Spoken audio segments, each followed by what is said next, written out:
There was a lot of years where I told you I brokered 650 deals. And most of that time, I hadn't ever bought an investment property. Right. I was selling houses to my clients, and I look up 2 or 3 years later, and the $60,000 house was now worth 120, and I was like, oh, that's not bad.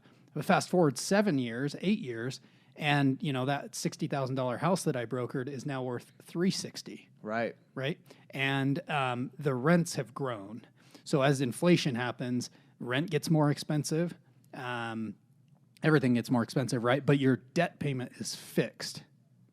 It's true. So you're cash flowing more and more and more as the years go on. And most of my portfolio's growth, believe it or not, has happened this year. Welcome to another episode of The Financially Free Investor, where you will learn information and strategies on how to become financially independent by investing in real estate, something that is not taught openly in our society today. Financial freedom matters so you can live a bigger life, retire early, and do what matters most to you. Get ready to hear tried and true methods to becoming financially free with your host, Jordy Clark.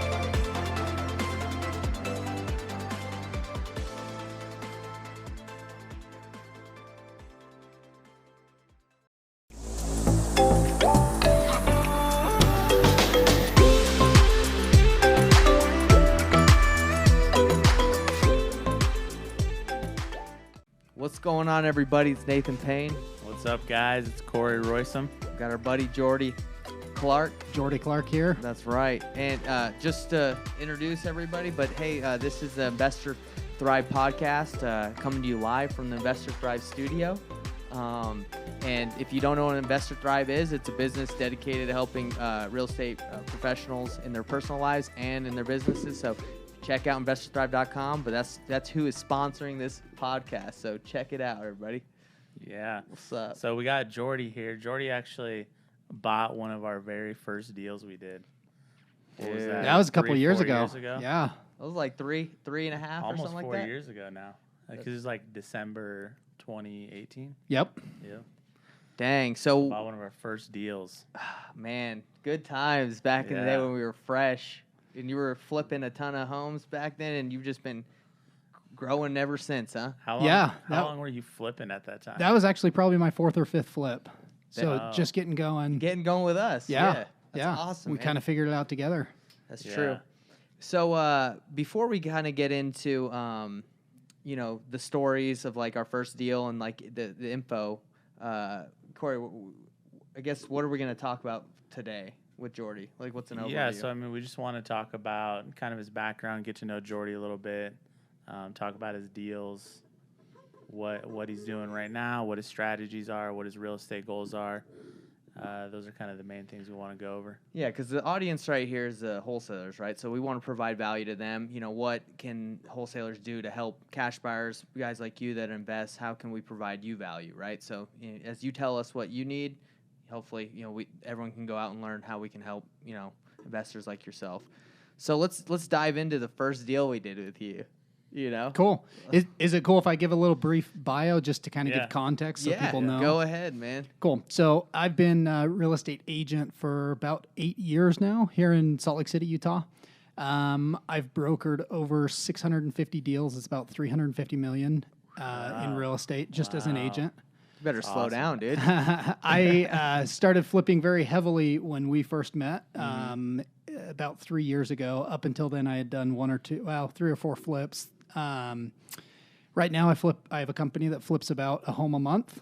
Nice. I own 32 rental properties. Let's go. Those are 32 doors? 32 doors. Okay. Yep. It consists of a 12-plex, a 6-plex, a 5-plex, a handful of single-family houses, and then 1 commercial office space. As well as I'm bought a house and we're redeveloping it, so we're going to scrape it here in a few months, and it's in downtown Salt Lake City, which is really gentrifying, and Sweet, man. we're going to build a 6-unit townhome, refinance it, and keep that. Wow. As well as I serve on the board of 2 real estate investor associations here in Utah, UV-RIA and SLRIA.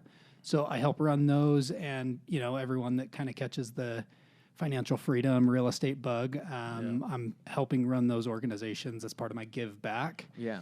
My total real estate portfolio, the value's just over $8 million.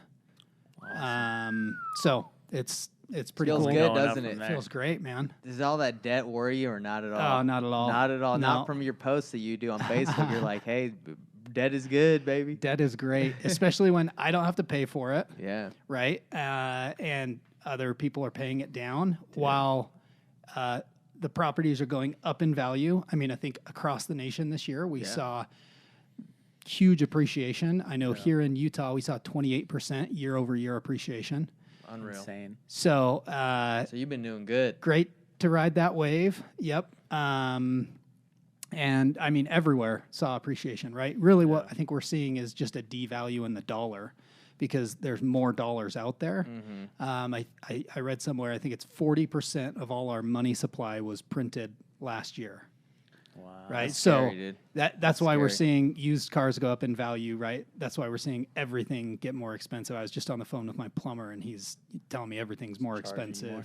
He's charging me more Yeah. if he can find the tubs, right? Like Shoot, dude. so yeah, it's interesting. It's been a fun journey. So that hopefully that gives everyone a little context That's on great on who I context. am. I flip, I own rental properties, we broker stuff. So you're pretty much the man. That's what you got. I'm working on it, right? Yeah, working. Yeah, man, I've honestly learned a ton from your Facebook stories. Like, it's good. You're putting out good stuff. Yeah. Because I'm like, well, maybe I need to start getting some properties like Jordy. Because we're complete blinders on, right? Like we're trying to just wholesale. Like this is freaking. But it's like now from what your content, what you're saying, it's like, hey, you probably should keep some stuff.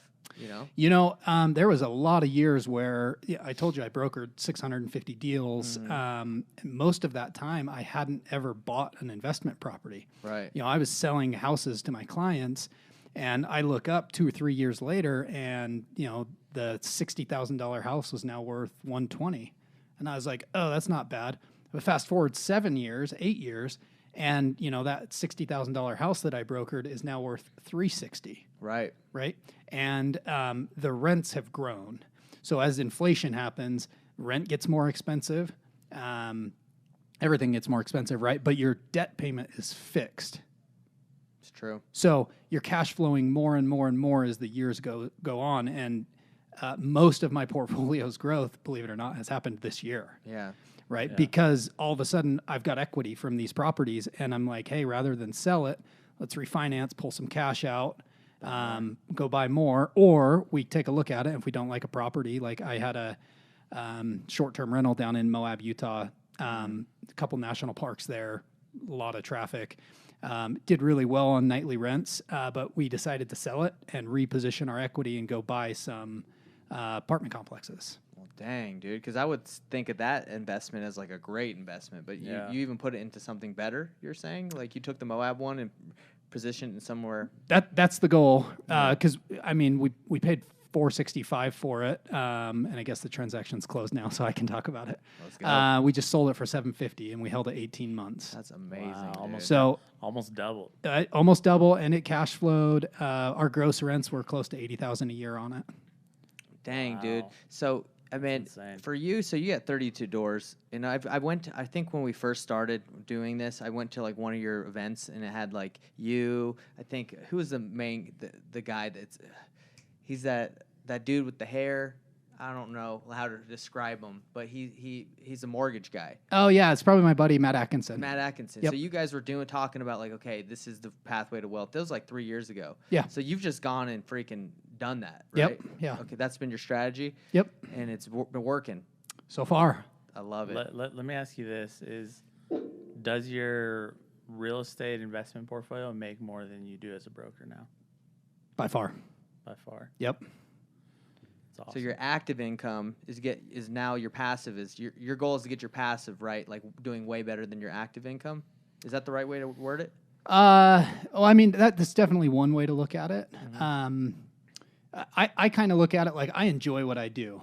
I love flipping houses. I love picking up distressed properties, fixing them up, making them rental properties. It's called the BRRRR method. Love that. So I'm not really trying to like escape a job that I absolutely hate. Okay. Right. Yeah. So for me, it's more important that I'm doing what I enjoy. I'm adding value and obviously growing net worth, growing horizontal income. I also want to grow my vertical income. Yeah. Right. So like you guys are trying to wholesale as many houses as possible. I've got my real estate team. We're trying to broker as many houses as possible. I'm also trying to flip, right, to get more vertical income, earned income, and then try to put that into rental properties, right? Just because it's more leveraged and Yeah. can grow. So what I was actually going to ask you, which you answered, is so you're not trying to escape a job and like create amazing, like just I don't have to work anymore because you enjoy this, right? Yep. So is there even a number on how many doors you want, or is there a goal, or are you just like, hey, I'm just doing this for fun now? You ever gonna retire? I'll probably pivot what I'm doing. Right now, I really enjoy it, but flipping is not scalable. Selling houses is not scalable. It's Wholesaling is not scalable. It's not scalable, right? It's Like freaking takes a tough. lot of work. It's a grind. It's a hustle. You can make a ton of money. But I know like a ton of real estate agents who they're living paycheck to paycheck, even though they're making $500,000 a year. Just because of they're living outside their means, or what? I mean, living at their means, At their living means. right below it. Doctors do the same thing, right? Like your lifestyle kind of creeps up and hits where you're making. Where people get into problems is when they're spending more than what they make, right? Or their income, maybe they have a banner year, say they make $500,000 a year, and then all of a sudden they're used to spending $45,000 a month. All of a sudden they make $300,000, but they don't want to change that lifestyle, right? It's hard to crank your lifestyle down. It's easy to crank it up, but it's hard to crank it down. Would you say you in your, I don't know if this is too personal, but are you living underneath like underneath your means, or have you cranked your lifestyle up like most people do? I mean, we've tried to do both, right? Because I've also seen a couple friends just in the industry pass away. I've seen some friends get cancer and definitely go way too soon. Okay. And so, I'm trying to enjoy life. Like, I'm not the guy that's driving a 2001 Honda Civic. Yeah. Right? Like, we got nice cars. You got the 2003. Yeah, no. Funny, I hit a net worth goal, and 5 years ago, I set a goal. I was like, hey, I'm going to buy myself a sports car when I hit this net worth number. And I hit it earlier this year, and I really struggled rewarding myself. And one of the coaches I have, he's like, dude, just do it. He's like, doesn't really matter. It doesn't impact you. Yeah. And I was like, wow, that could be working so much harder. And he's like, yeah, but your like life is meant to be enjoyed, right? So I was like, So what'd you buy? okay, cool. So I went out and bought a BMW M4. Ooh, M4. You like it? Love it. It's worth it? Yeah. That's What year? awesome, man. So being a frugal real estate investor, I picked up a 2015 that had low miles. Got to get the deal still. Got a deal. Yeah, I'm a deal junkie. So That's sweet. That's awesome. Well, dude, it's interesting car. to look at. I mean, I don't like to compare myself. The comparison's bad, but I when we started wholesaling and you've started flipping, and look at what your path has brought you. I mean, I'm not saying we're millionaires. I mean, we're not even close to that kind of net worth. But look at your trajectory versus ours. Like we've just focused on just strictly wholesaling, and you've gone into let me leverage properties, and you're freaking crushing it, right? yeah, so really what I did is every property I flipped, I would do two things with the money. I would go and buy more rentals, and I would pay taxes. So I was actively brokering deals, and that's what I was living on. That was my income. And we lived a decent lifestyle. But I wasn't gaining any traction, right? So we started flipping houses, and we took the flipping profit. I still paid myself a commission. And then the profit that was left over on a flip, I took that and plowed it into rental properties and paid taxes. And you pay taxes so you can qualify for more money, right?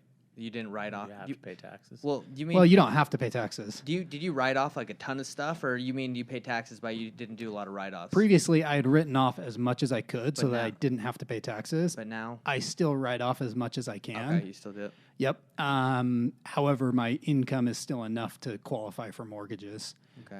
It's always kind of a balance, I think. Because that's where I'm struggling right now. Is I write off so much, my income looks so low that like I can't really get more money to invest. I guess from banks. It's kind of different though once you get into multifamily, right? Like once you get into the 5, Yeah. 12 Yeah. units, like it's not about your income as much, right? Yeah, so it's less about the income from you and more about the income of the asset.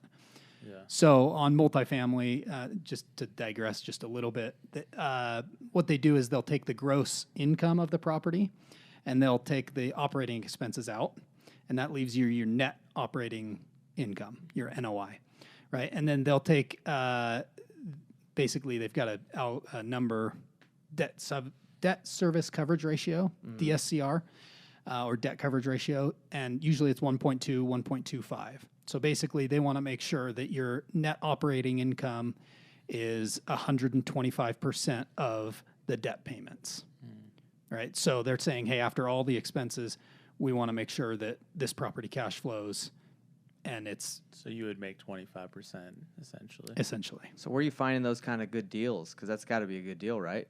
Yeah, typically, well, I mean, we From find wholesalers it or? wholesalers. A lot of wholesalers don't do multifamily though. Because they don't know what the heck they're doing. Exactly. Yeah, they'll find a single family house. It's easy to value a single family house. Right. Multifamily gets more complex. So not so much from wholesalers. Are you finding them on the MLS? Are you finding them from, relationships? So yeah, I found my 5-plex, my 6-plex from relationships, and I have something very specific I look for. Right, I've got my buy box, and for that, well, for everything really, I'm looking for something where I can add value, whether that's flipping it and I put a new kitchen in it, make it look pretty, or if I can, make it look better, fix things, increase rents, lower expenses, all of that on multifamily will add value. Nice. So I look for value add deals. I'm not paying retail. Even though you may pick something up on the MLS, if it's a value add deal, you can go in and really add value, right? When you go to get a loan on that, do they include that into their projections, like the value that you can add, or is it before?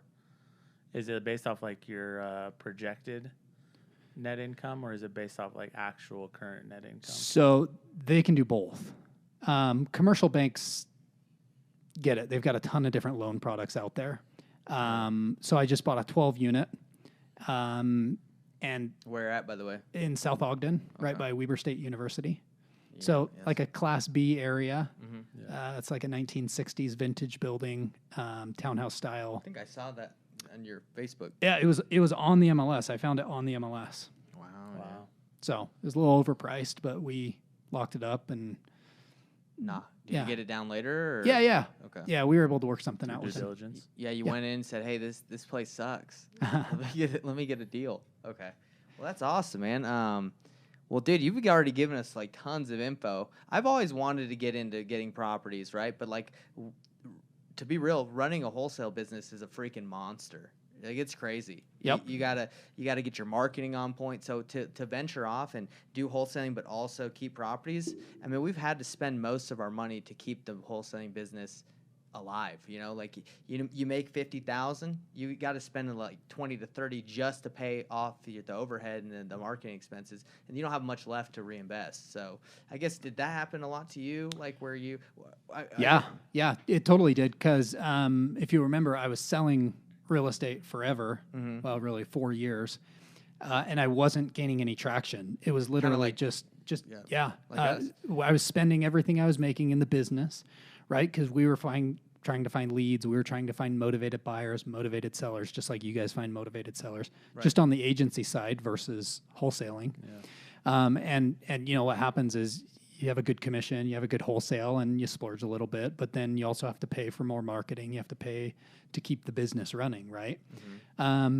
It wasn't until I read the book, it's called The Richest Man in Babylon. And one, totally a Good book. great Check it book, out. great book.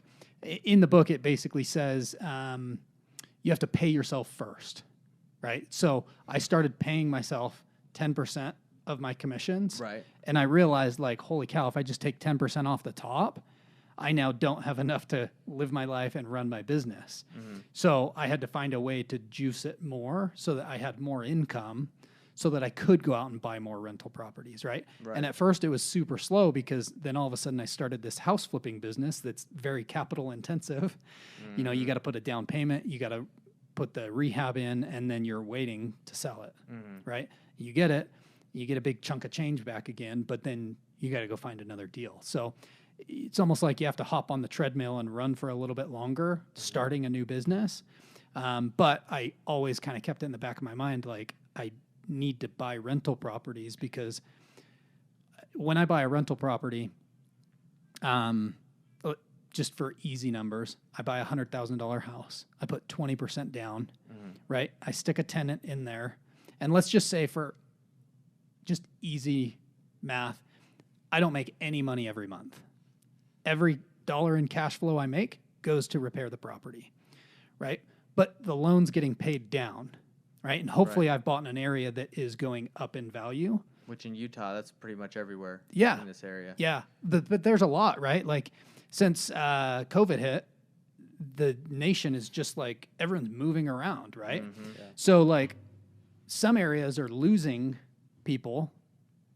Some areas are gaining people. So if I were looking in a different market, I'd go find somewhere that people are moving to, because just the supply demand curve, right? Less houses means you're going to have higher appreciation. Yeah. So it sounds like the key was not. How many deals do you still broker a year, roughly? So we're on track to do about 70 deals this year. Is that more or less than you used to do? I would say Similar. for the last 3 or 4 years, I haven't focused on growing that. I've focused on maintaining that while I'm systematically growing my rental portfolio and keeping my fix and flips at 12 to 15 a year. So that's kind of like stayed the same then, Yeah. roughly. So it sounds like the key was for you diversifying and adding in new income streams. Yep. And not just focusing on being a broker. Yeah. Interesting. Because, and what I did is I fixed my lifestyle on my commission income, Not on the full. not on the full thing, Okay. right? So then I took the other money and literally I just pretended it didn't exist. And as soon as it hit my bank account, I would go out and try to find a house to buy to keep for a rental property. Yeah. Because, yeah, like You didn't need when it. the money's in the account, like I think everyone looks at their account and they go, oh yeah, like I got this money. Like I need new TV. I want this. I want this. I want a BMW M4, right? Like we just naturally go like just trying to enjoy life. Did you have a separate account that you would put that money into that you wouldn't, you would just use allocated directly for rentals? Great question. I did. Okay. Another question. So what percent of your, and you don't have to give us exact numbers, but what percent of your income now is from investing versus like flipping, rentals versus your brokerage? That's a good question. I don't know off the top of my head. What's an estimate?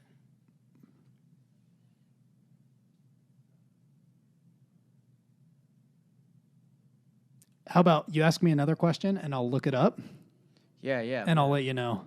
Well, while you're doing that, just to talk to the audience and us, like that's honestly like what's been on my mind a lot is, we focus so much on the wholesaling business. We've been kind of stuck where, he was. And I would recommend, and I think that's something we're trying to do. Like we're flipping a house in Roy. We're about to flip another house in South Jordan.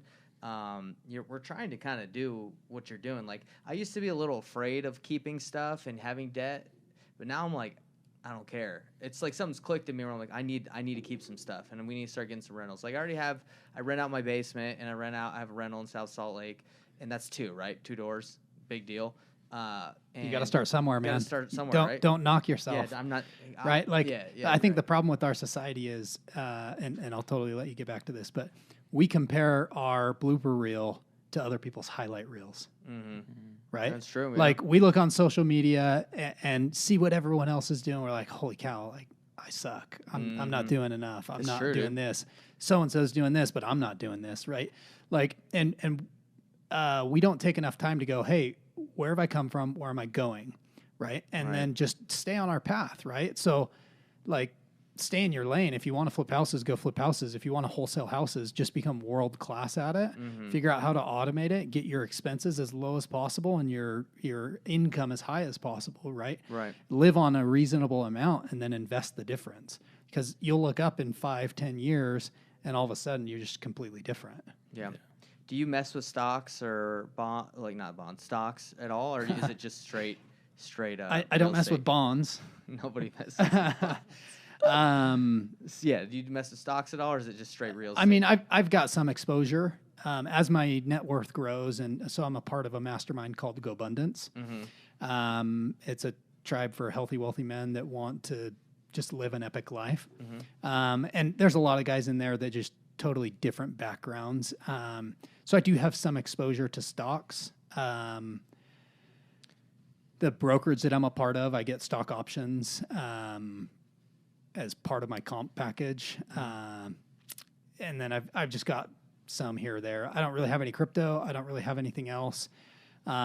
Just because, like, I think, you understand real estate. Yeah. Might as well put that money in there, you know? yeah, I can get probably better returns than most other people are getting in the stock market, Yeah. even though, you know, I can't go and post on social media about how great Bitcoin is and how I bought it at however much Yeah. a It's flashy, coin. So, how much you're in a bunch of you've done a lot of coaching just like we have, and you've done some masterminds. How much would you say that's helped you to get where you are right now?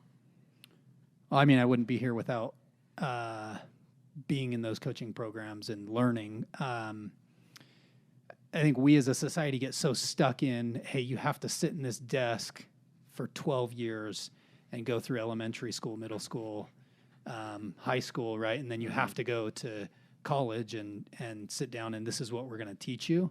And I think if you're going to be a doctor or a lawyer and you need to know specific things, then that totally makes sense. Right? Like, I was pre-med before I got my real estate license, and I realized, like, I don't really want to be an orthopedic surgeon, right? The irony is I'm doing what I love now, and I make more than most orthopedic surgeons. Right? Because I do what I enjoy, and, like, the money is just a byproduct. But when you chase money, money goes away. So I kind of look at it like I invest in myself. And I do that through masterminds. Like, my wife and I are a part of a couples mastermind with 6 or 7 other high-level couples, and we meet once a month on Zoom. We just got back from a trip. We went to Cabo San Lucas, and just an expanding 4 days. Yeah, dude. So yeah, overall, it's huge. That's freaking sweet. You got it yet, or still looking? Yeah. So my flipping income is probably 25% of my total income. Okay. And what about the What rental about the income? rental? Rental income's, it's probably about 20%. So almost half of it comes from your investing? Yep. Wow. That's freaking sweet, man. Yeah. So I probably live on 40% of my income right now. And the rest you just putting it away. Yeah. And and again, I think I already asked you this, but is there a goal in mind, like 100 units? Is there a time where you're just like, hey, I'm going to stop investing because I'm good. I could stop today. And I mean, I'm sure you're good right now. Like, you stop, you already got millions.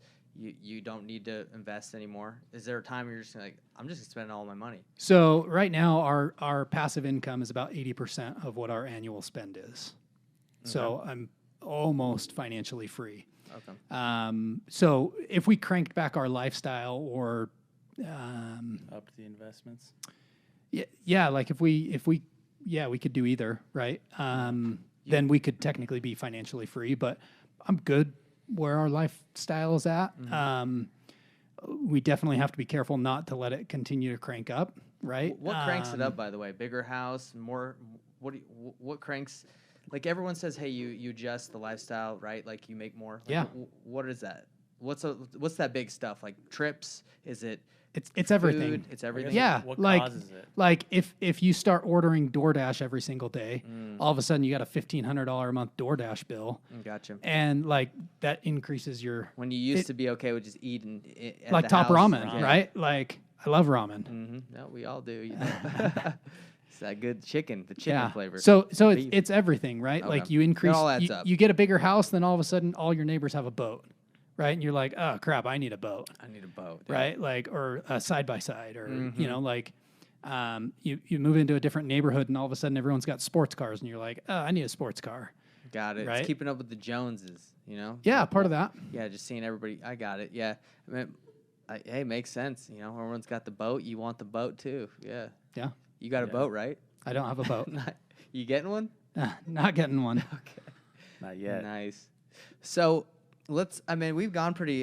We got a little bit of time left. Let's circle back to where it all began for us, right? Yeah. Because this has been good. You've told us, where you're at, your bio. You've given the information to the wholesaling nation, Investors Thrive Nation. So let's see where we were 4 years ago and where we're at today. And you've moved on a lot. So this is me and Corey first started wholesaling.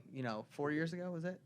It's actually like the deal was actually 3 years ago. 3 years. 2018. We're in 2021, right? Okay, so 3 years ago. So 3 years 3 ain't years that ago. long, It hasn't been that long of time, right? Yeah. So 3 years ago, me and Corey literally started wholesaling, had no experience in real estate at all.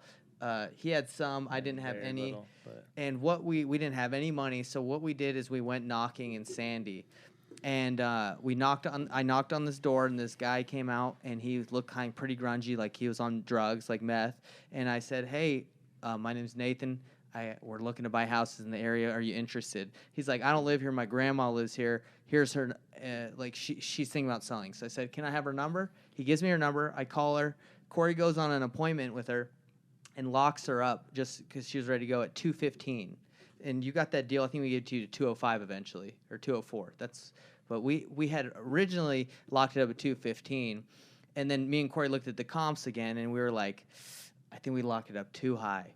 So Corey went the next day and said, hey, I'm really sorry. We thought your house had a basement. We're actually going to need to be at 170. And she just lost it on him. She was so pissed. Like, how dare you? I already packed like one box.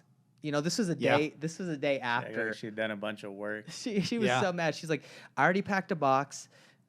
You guys have ruined my life because I was ready. And so we canceled the agreement. And then 3 months later, Corey was telling me, as we were brand new wholesalers, he was like, Nate, if we want to be successful in this business, we have to start caring about the people, not about the money, but caring about the individual. So then I said, hey, Corey, remember Barbara? We kind of put her in a bad position, from what she said. She was upset that she didn't get to move that, and she had packed that box. Let's go back to her and see how she's doing. So Corey's like, I'm not going back to her. She lit me up. So I said, I'll go there. So we drive over there. I'm like, Corey, just come to the door. He's like, I'm not getting out of the car. You go, and if she wants to talk to us, we'll go. I'll go in there. So I go to the door. I knock on the door. I say, hey, Barbara, we were going to buy your house. We got our comps wrong. I'm really sorry. Just want to apologize. Are you still interested in selling? She's like, no, get out of here.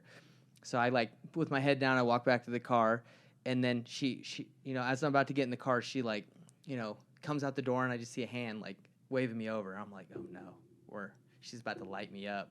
So I go to there, and she calls me in the house, and she walks me over to 2 boxes on the ground. She's like, those are the boxes I packed when you guys told me you're going to buy my house, and you guys didn't. That I was ready. And I said, hey, look, I apologize again. We care about you. What can we do to make this work? So Corey, she was ready to talk because we were ready to, we cared about her. Sat in the house, and we were, after about 5 or 7 appointments, we were actually able to lock her down for 178. Fast forward 6 months later, you got the deal. Yeah. Yeah. And that was a lot of effort and work for you guys, It right? was. And there's a lot that goes into That's this. the most effort one of the most efforts. Well, and I don't think the story stops there. So I've doesn't, never heard dude. all of that, right? But That's how I got it, that goes right? to show the fortunes in the follow up, right? Mm-hmm. Yeah. So good for you guys for following up with her. Dude, and at the end of the day, she was happy because she got to move. She paid cash for her next property, right? Yep. And she could barely afford her mortgage, even though it was super low, but she was able to pay cash, was out of there, had some cash to go. But the story doesn't end there. So after we had got it under contract, we had assigned it to a buyer. I think you know him. We won't say his name. He agreed to buy it. And then because we were new at wholesaling and he knew we didn't have a lot of buyers, a week before close or 2 weeks before close, he was like, hey, guys, I know I said I was going to pay 205. I'll pay 180 because he knew we had it at 178. So he was like, just trying to rock us. Yeah. And we're like, hey, we ain't playing this game with you. Yeah. So then we We said sold it. him our first deal, and made $5K. Yeah, I so think he thought that was too much for us. yeah, he had the kind of mindset back then. I don't know if it is now. Like, you need to pay your freaking dues, and you're not making money. So we had sent that out again, and you came through, and you walked the house, and you offered to buy a 205, and we were like, hallelujah, we're about to make like $17K. That just helped us a ton. I don't know exactly the numbers, but it was like that. Yeah. But so you came in. And this is where it got kind of crazy. This is where the deal got crazy. We had told her that she would have like a week after close to like move out. And then as soon as you close, you're like, guys, she needs to be out of there tomorrow. Yeah. I just remember Jordy was pushing me so hard dude. to get her out. I was like, And we bro, were I'm so, trying. because Like, until that time we had done like 3 wholesale deals and they were all vacant. So we had never thought, okay, what it happens wasn't an when issue. Yeah. we had We never didn't thought understand like the urgency, The of occupancy the on money the and we purchase had, contract. So he was like, Yeah. and I understand you didn't want them staying in there for a long time. So you're like, come on, guys. So we went there the day after close, and we're like, hey, the buyer that we were working with, he wants you guys out. I know it's kind of inconvenient, but we're going to help you move. So we freaking got like a big 26-foot U-Haul. We told her we would move her ourselves, which is the biggest mistake ever because she was a hoarder. Yeah. So we start, me, Corey, our 2 cold callers that were working for us at the time, we start packing this freaking truck up. And it takes about 6 hours later, we've gotten like this far in the truck. Like, Do you Yeah. remember how much stuff she had? She had a lot. So much. Yeah, the stuff. 2 boxes that she had previously packed, I'm sure was already packed from her last move. oh, Yeah, guaranteed, dude. exactly. So we tried to move her stuff and got nothing done in like 6 hours. And we were paying our cold callers doing, and they didn't really want to touch anything. And I Yeah, don't wanna well, touch anything. yeah, I remember when we were trashing out the house, there was animal feces under piles of stuff in the garage. yeah, dude. It was bad. Not my worst house I've ever bought, but it was it's pretty bad. it was up there. So what happened is we were moving this stuff, and then it said, Corey, we can't do this anymore. We're going to be here for about 2 weeks moving, and Jordy's going to be upset with us. So we had to hurry. So I went on Facebook, found like graveyard movers or some like prison yard movers, and I called the number. These guys showed up. They were like shaved heads. These guys looked like they just came out of the prison yard, and they were literally like the Tasmanian devil on Space Jam, like spit shine. They came through that house in like a couple hours, and all the stuff was packed. Yeah, the first truck was packed within like 2 hours. These guys one dude had a limp. They're just He was like tossing carrying stuff. like a straight dresser on his shoulder with a limp. And I'm like, this guy is like Hercules. Anyway, these movers were amazing. Yeah, that just goes to show, like, when you stay in your lane and you hire people for specific things, right? Like, this is why I don't wholesale. Yeah. Because you wholesalers, like, you guys do a better job at talking to people than I would because it's what you do. No, dude. Right? Crazy. Yeah. So they packed it up, and it actually took 2 26-foot trucks. So we had to go get another U-Haul. And you got the house, so it wasn't even all cleaned out like No. perfectly. So can you imagine 2 26-foot trucks? She had so much stuff. So anyway, we moved her out. My man got his house somewhat clean. That was our first deal we did with you. And yeah, man, we've been on the trajectory of us solely trying to build a wholesaling business. And through this podcast, you guys can see that, our boy Jordy's been brokering, but he's also been, doing fix and flips and rentals, and he's doing great. So it just goes back to, and I got a little bit more time. We can go for a couple more minutes, but I read the book Rich Dad Poor Dad, which is why I got involved in real estate. Mm-hmm. And in the book, every time I reread it, I get something new, but it always hits me like, it doesn't matter what you do for a job, right? So it just so happened that I was a real estate agent. Right. That was my job, right? It still technically is, but like, you guys are wholesalers. But at the end of the day, you have to mind your own business, right? So your job can be different than your business. So my business is building a rental property portfolio, right? Because over time, property values go up, loans get paid down, and it's not my $1,000 a month that's paying it down every month, right? In return, I'm taking some risk, but I'm giving an opportunity. I'm giving a nice clean house for someone to, raise their family in or just live their life, right? Mm-hmm. But at the end of the day, like, that's an asset for me that's getting paid down while it's going up in value, right? And I'm taking the spread. So what's your opinion on short-term Airbnbs versus, renting out to a family that does a year lease? I think short-term makes a lot of sense. I have a little bit of exposure in my portfolio, but honestly, I think long-term rentals it's just bread and butter. It's always been around. It will always be around. The hotel industry does not like Airbnb for obvious reasons, right? They're taking market share. They're disrupting, which is cool, unless you're a hotel. Yes. And there's hotel lobbies that they're literally going to municipalities right now saying, you need to stop this. You need to shut Airbnb down. You need to shut these vacation rentals down. Now, in vacation rental markets, right, resort destinations, it makes a lot of sense, right? Like Smoky Mountains. Most people Moab too, right? Moab, right? Like I'm buying a place up in Bear Lake, which is right on the border of Utah and Idaho. It's very seasonal up there. If we get to use it, great.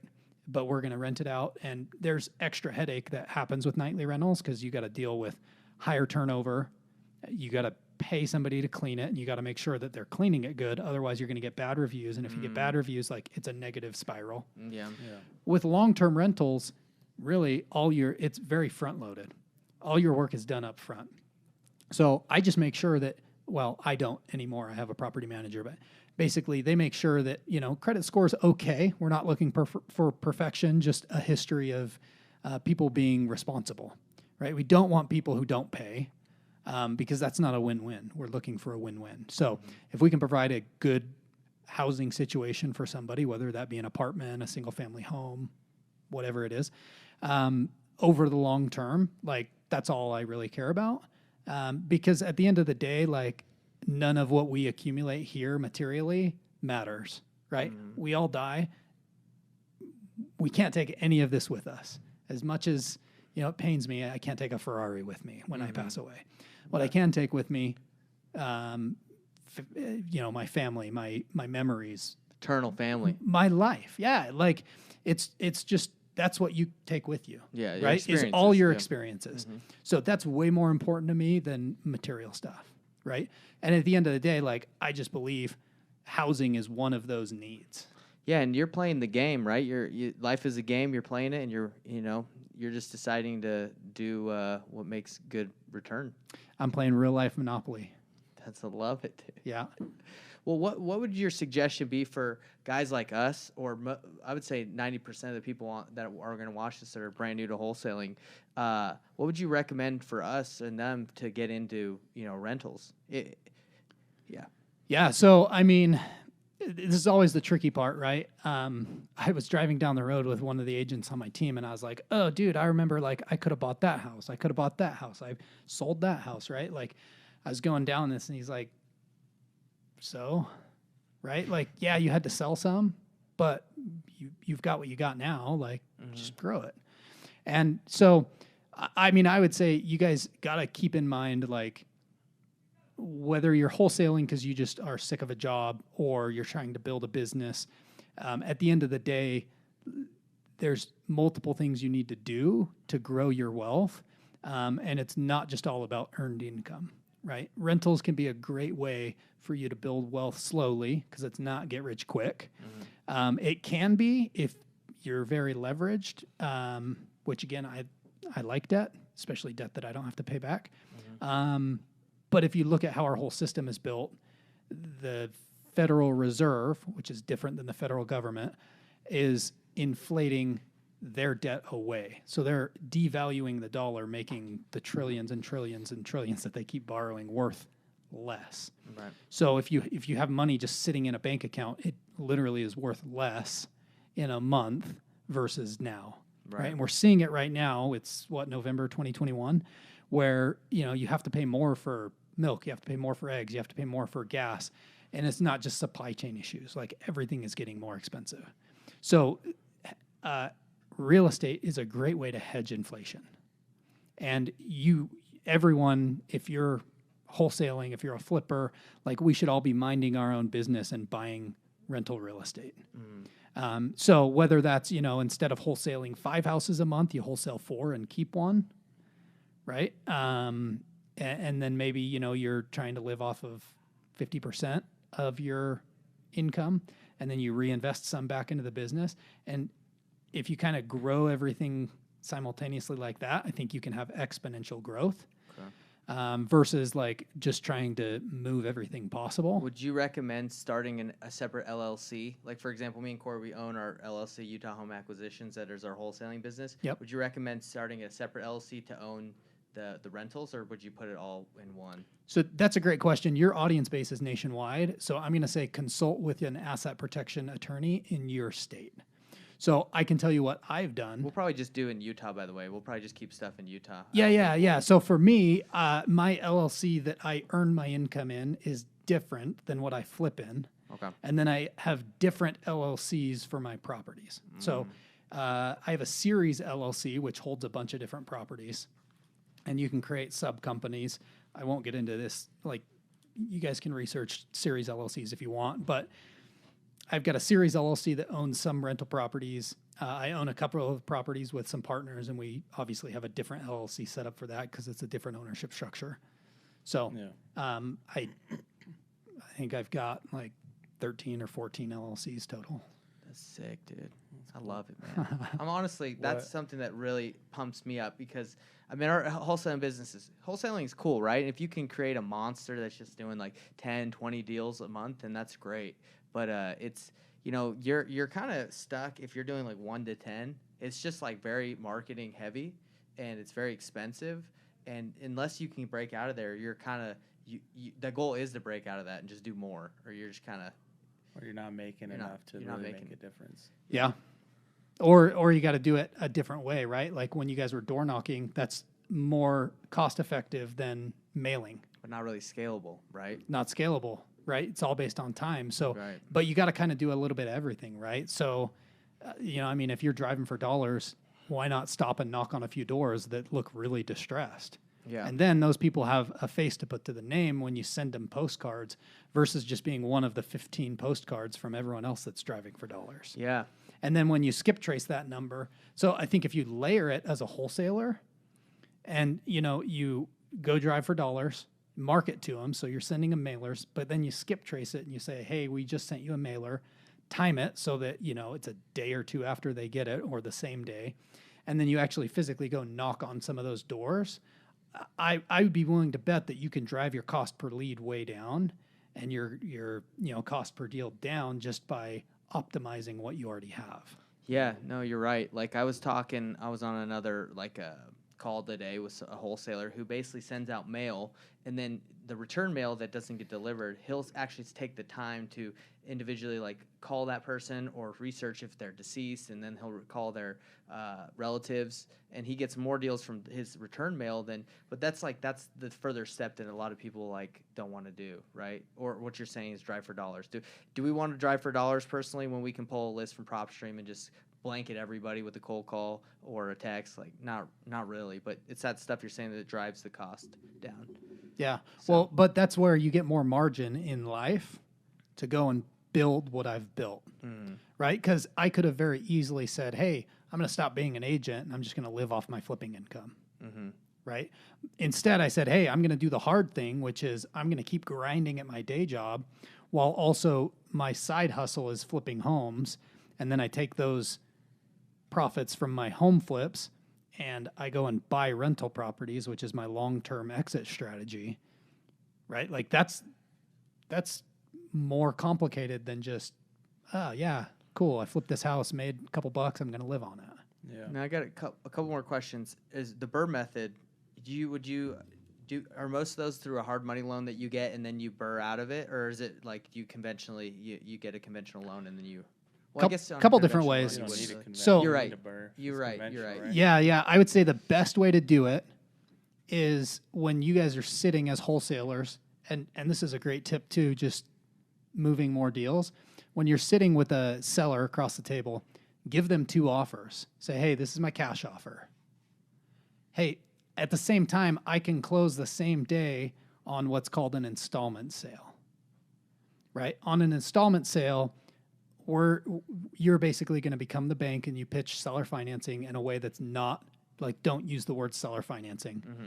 There's benefits. You delay your taxes. You can spread it out into a couple tax years. So it is seller financing, but not. It is seller financing, but anytime you say seller financing, people are like, oh, whoa. Like Got they it. get all freaked out because they don't So understand. that's how you it. do a lot of it. Is you do installment. What did you call it? An installment sale. Installment sale, and then you refinance out of that. Yeah, Okay, because it's great. way cheaper than Than hard money. hard money. Oh, I Right? love Like it. if I can get seller financing on a deal at 4% interest with no points, and I can go in and I can fix it up and then refinance it in 2 months, I saved myself 2 points because a hard money lender is going to charge me 2% of the loan amount as their fee, and then the interest is 12%. Good idea. I didn't think of that. So much. if you can do that, you take a mediocre deal, burring it, Mm-hmm. and again, burr, just so no one gets left behind, is you buy a property, rehab it, rent it out, refinance it, and then repeat, right? And the perfect deal would be you're into a property for nothing down, you get all your money out. There's a couple different ways to do that, but you basically get as much money out as possible. Well, So I had one in Dallas where the guy was in the Army, and he was like, "Look, I just want like $3,000, and you just take over my mortgage, right?" Yep.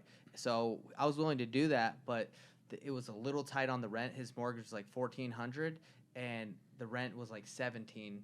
So you could still cash flow, but it was also in a place that we've never been. We had to probably put about 10 or 15 because it did need a remodel. So it's probably something I would have taken here in Utah. Be like, oh yeah, $3,000 down, and then obviously the rents will appreciate and it's going to get paid down. It would have been a good deal, but didn't want to mess it, so we assigned it to someone else.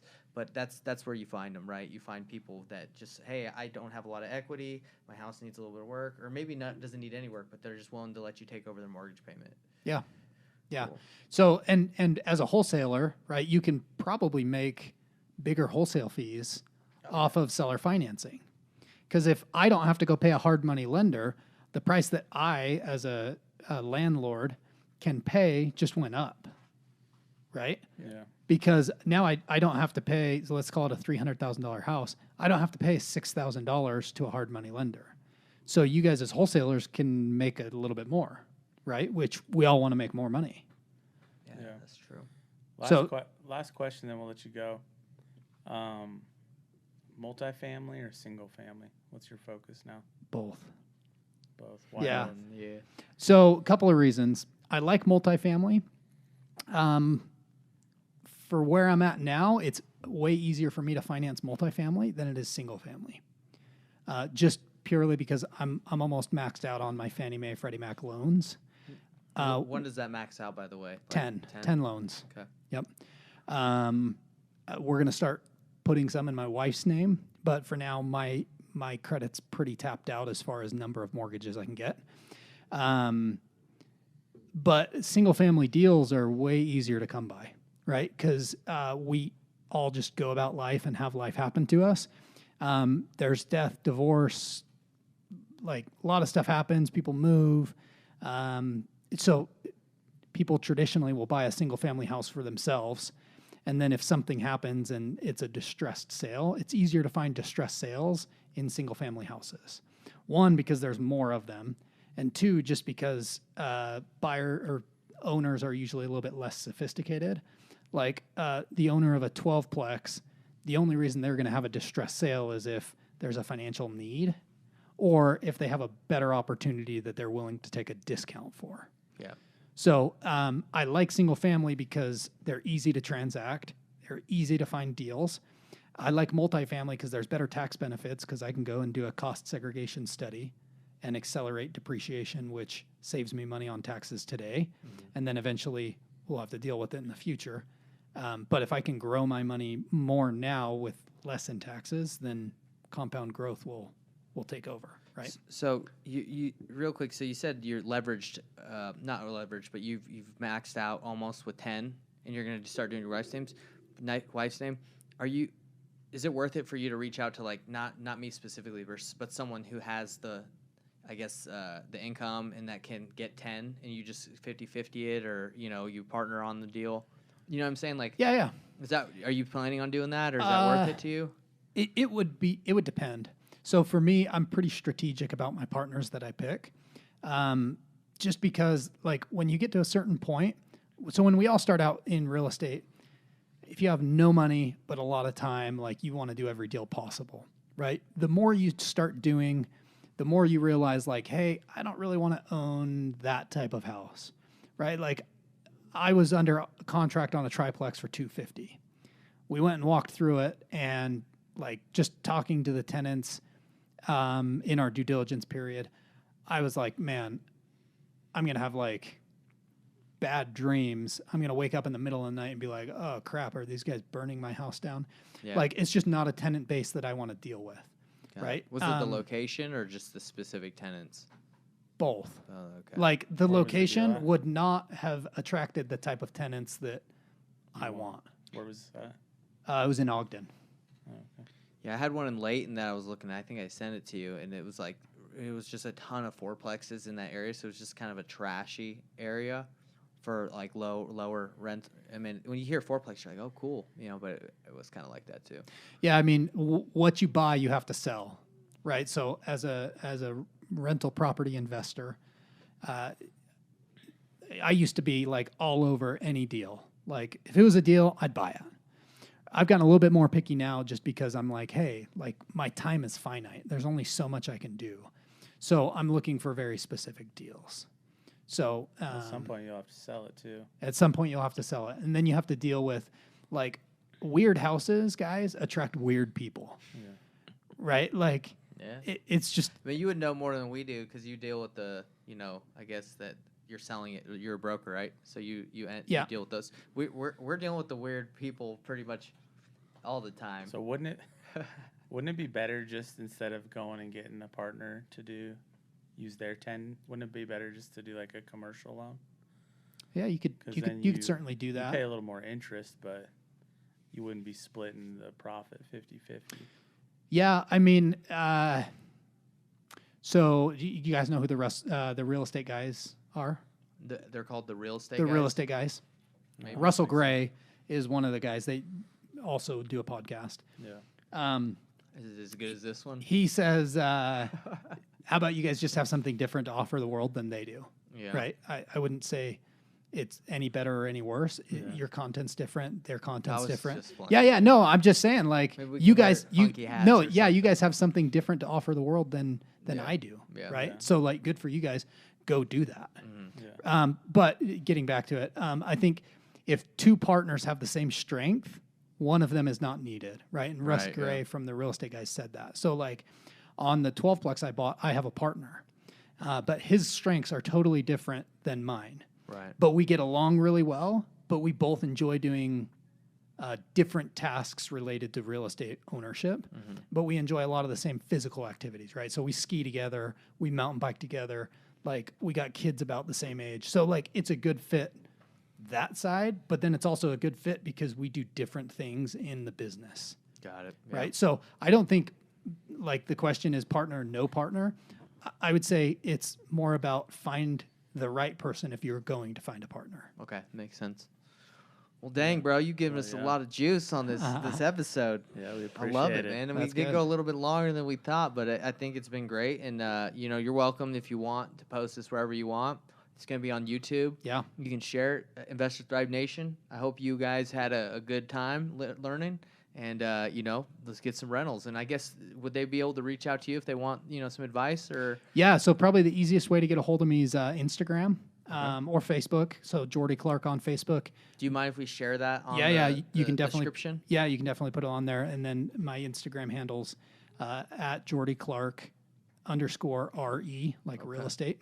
I'll probably but then definitely put it in there and put it in there. yeah. Yeah, because I mean, if we can benefit you by any means, like maybe some people can bring you deals, you know, if you're bring you him know, deals in Utah. He bring likes to flip here. Yeah. Buy rent. or bring us the deals and we'll give it to them. Either way, man, relationships matter. Let's go. All right. Well, thanks, Investor Thrive Nation, for attending, and thanks, Jordy. Yeah, Appreciate absolutely. It. Thanks for having me, guys. All right, later. Anytime. See you guys. See ya. Bye.